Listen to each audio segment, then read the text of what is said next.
Bonjour à toutes et à tous. Je vais faire une vidéo parce que vous le savez, pour la plupart de ceux qui me connaissent, que j'écris principalement. Et malheureusement, et je comprends, tout le monde n'aime pas forcément lire, n'a pas forcément le temps, et que c'est plus facile, principalement avec un téléphone ou un écran, de regarder une vidéo. Alors j'ai décidé de la faire, cette vidéo. Mais j'ai quand même, pour ne pas raconter n'importe quoi, pris le temps de la réflexion, de l'analyse et surtout d'écrire ce que je vais vous dire à travers cette vidéo. Alors pour commencer, il est nécessaire de vous expliquer où se trouvent les problèmes, quels sont les mensonges de notre société et du système mondial. Notre pays n'est qu'une copie conforme de ce que les capitalistes ont mis en place sur la terre entière. Vous avez compris ce qu'était la manipulation, la tentative de récupération par tous les médias et les agissements politiques. Maintenant, vous devez aussi admettre que l'argent, la monétisation et le troc sont des outils pour maintenir ce monde lié au pouvoir.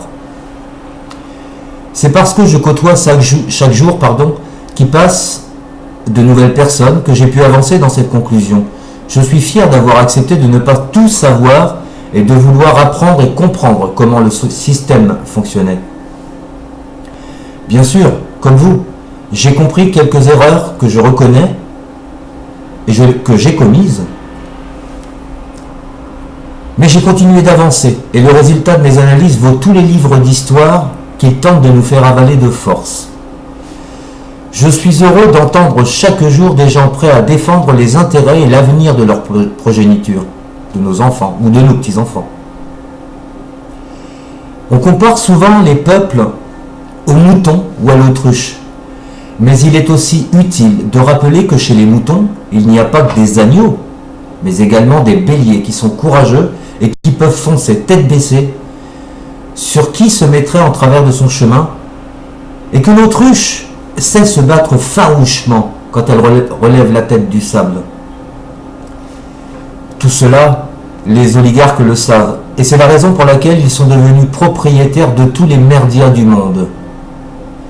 Nous n'avons aucun autre choix que de bloquer l'économie et tous ces grands lobbies de la grande distribution, à travers non pas des manifestations, mais bel et bien des blocages, comme le font actuellement les citoyens, appelés les Gilets jaunes, mais surtout la France, toute la France, en colère.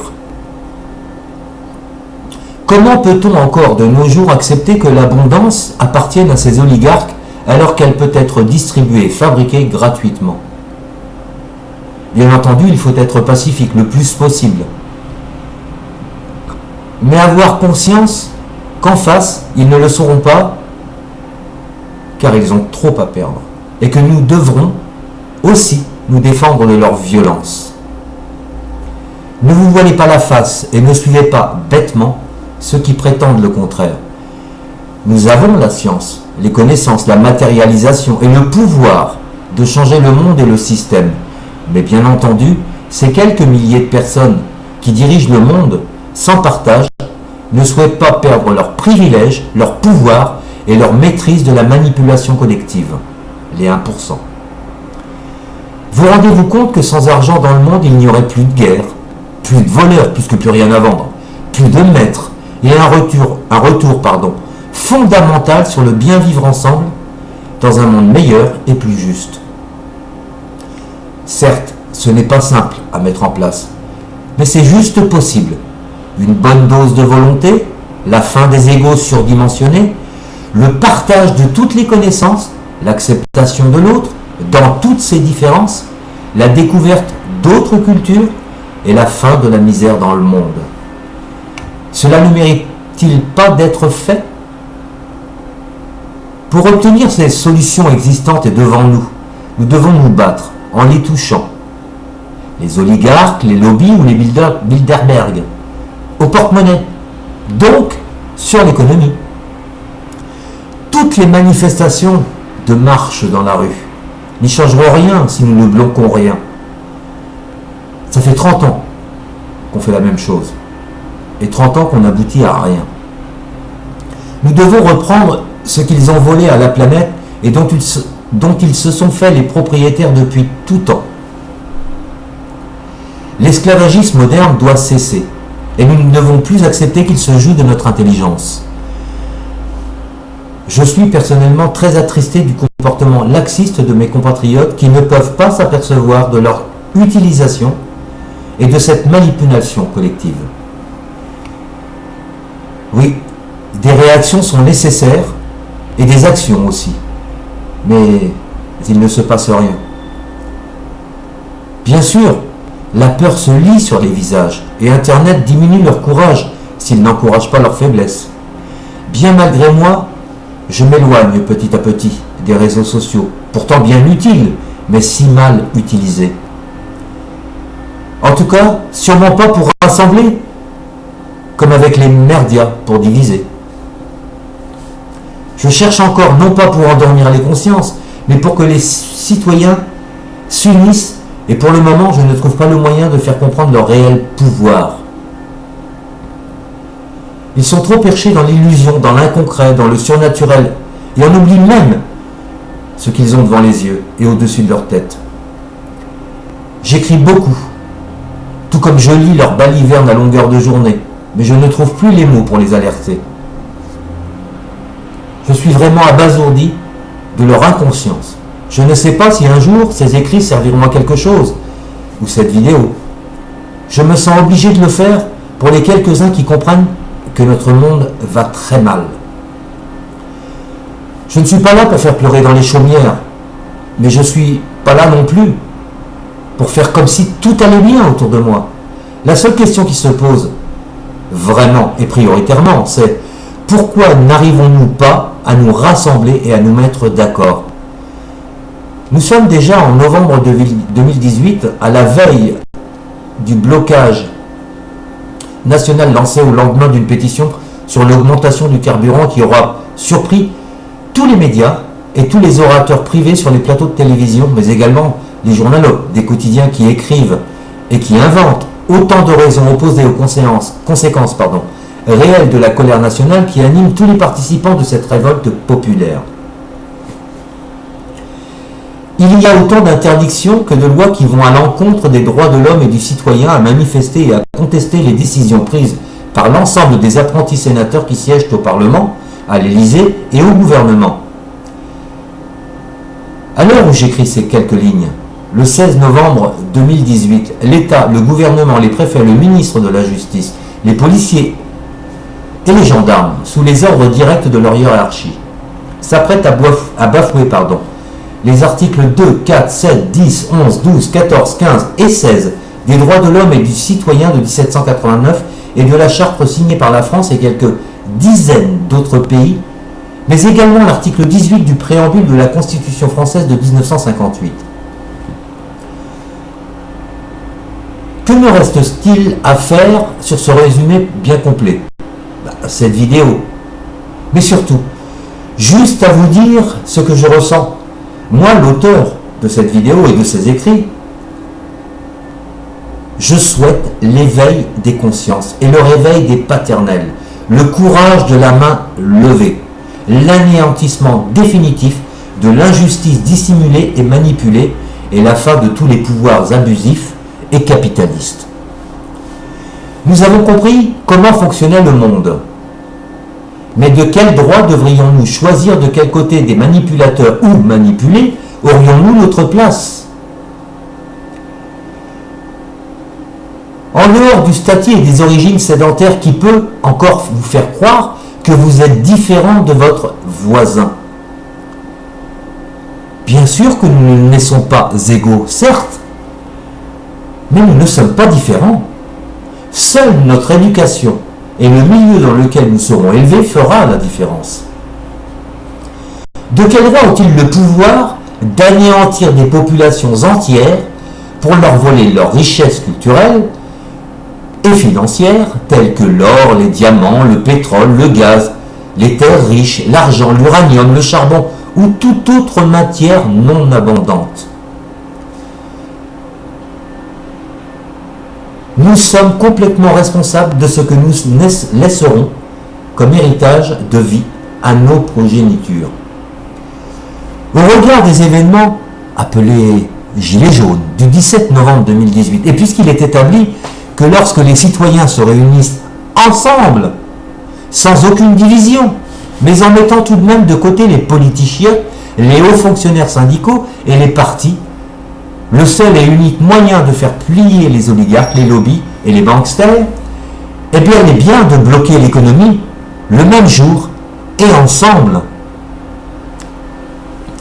Il ne s'agit pas non plus de prétendre que les actions sont meilleures que d'autres, car bien entendu, retirer son argent des banques ne serait-ce que 15 jours, de rester chez soi pendant une semaine sans sortir pour aller consommer ou travailler, ou de bloquer toutes les industries, les centrales d'achat, les raffineries, les aéroports, les gares, les frontières ou les autoroutes, bien entendu, sont des solutions recommandables, mais qu'il faut appliquer de concert et ensemble.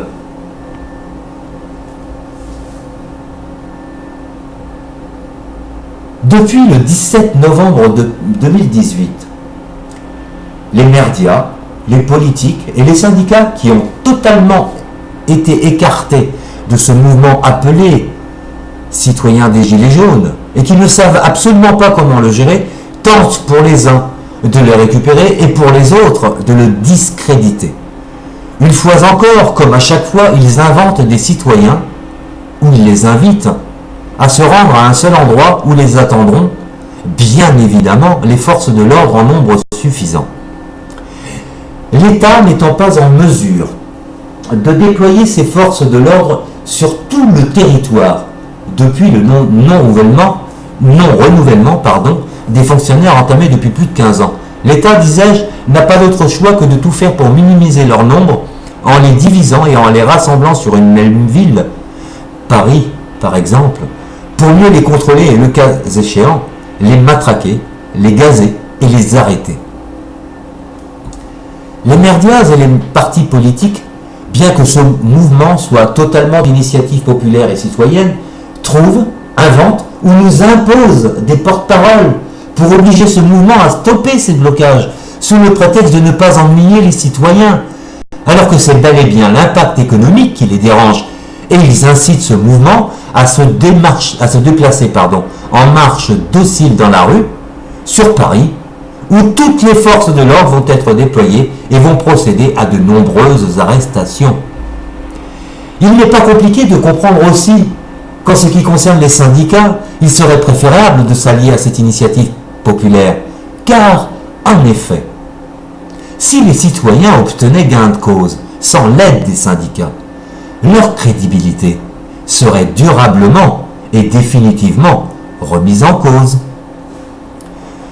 Ce n'est évidemment pas acceptable pour tous ces hauts syndicalistes et ces politichiotes qui les accompagnent au quotidien.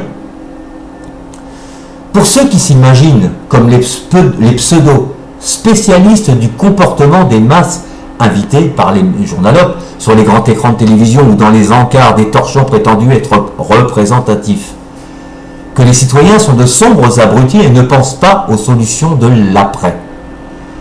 Eh bien, il suffit de leur répondre que nous pourrions simplement refaire le système, les lois, en les rédigeant nous-mêmes, les citoyens. Nous avons laissé le système gérer la nation depuis plus de 30 ans, et les politichiotes nous pondre des lois antisociales en catimini à coups de 49.3 à répétition, sans qu'aucun des prétendus syndicats des salariés et des petits patrons n'ait pu s'y opposer. Nous savons qu'il faut changer radicalement le système, progressivement, mais qu'il faut avant tout faire blocage au gouvernement, au Sénat, aux partis politiques, aux organisations syndicales et les dissoudre sans plus attendre. Pour obtenir gain de cause, il n'y a pas le moindre doute. Les blocages restent et demeurent les seules solutions pour les simples citoyens lambda, afin de pouvoir se faire entendre. Nous avons toutes les institutions en place pour gérer le pays, sans avoir nécessairement besoin de ces hauts fonctionnaires trop bien rémunérés qui ruinent notre État et le dilapident. Tout le monde, à 95%, s'accorde à dire que notre pays des droits de l'homme et du citoyen est en démocratie. Alors il serait grand temps que ce soit bel et bien le cas et que les citoyens prennent leurs décisions démocratiquement. Chaque proposition de loi devant être présentée au vote du peuple qui validerait ou non. Le Sénat et le gouvernement restant totalement inutiles, n'étant plus en mesure d'entendre ses propres citoyens, leur dissolution demeurait une évidence et une économie monumentale et indispensable sur les recettes astronomiques des caisses de l'État remplies par les deniers des citoyens. Nous comprenons également très facilement les raisons pour lesquelles le syndicat des transports routiers intimide et intime le gouvernement et les chauffeurs routiers à ne pas manifester, à ne pas bloquer. C'est simplement parce qu'ils représentent toutes les grandes entreprises de transport majoritairement étrangères qui ont signé des accords avec la grande distribution et qui menacent nos politichiotes de quitter notre territoire. J'oserais leur répondre, mais qu'ils le fassent définitivement pour redonner du travail correct aux petits transporteurs du pays, obligeant ainsi la grande distribution à respecter les chauffeurs routiers et à embaucher plus de caristes et de personnel de quai. Ben oui, c'est pas aux chauffeurs de faire le travail du personnel de quai.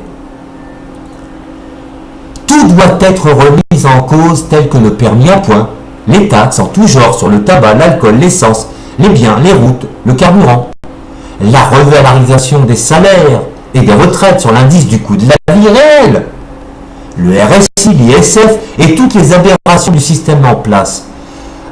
En démocratie, ce n'est pas à un seul homme et à un seul parti politique, à un seul syndicat, à un Sénat ou à un gouvernement de prendre seul les décisions sur l'avenir de 62 millions de citoyens, mais à la majorité de ces mêmes citoyens de choisir le cap qu'ils veulent donner à leur pays à travers des référendums et des suffrages nationaux qui seraient obligatoirement, en démocratie, respectés et appliqués. N'est-il pas temps alors de vous relever et de réagir correctement?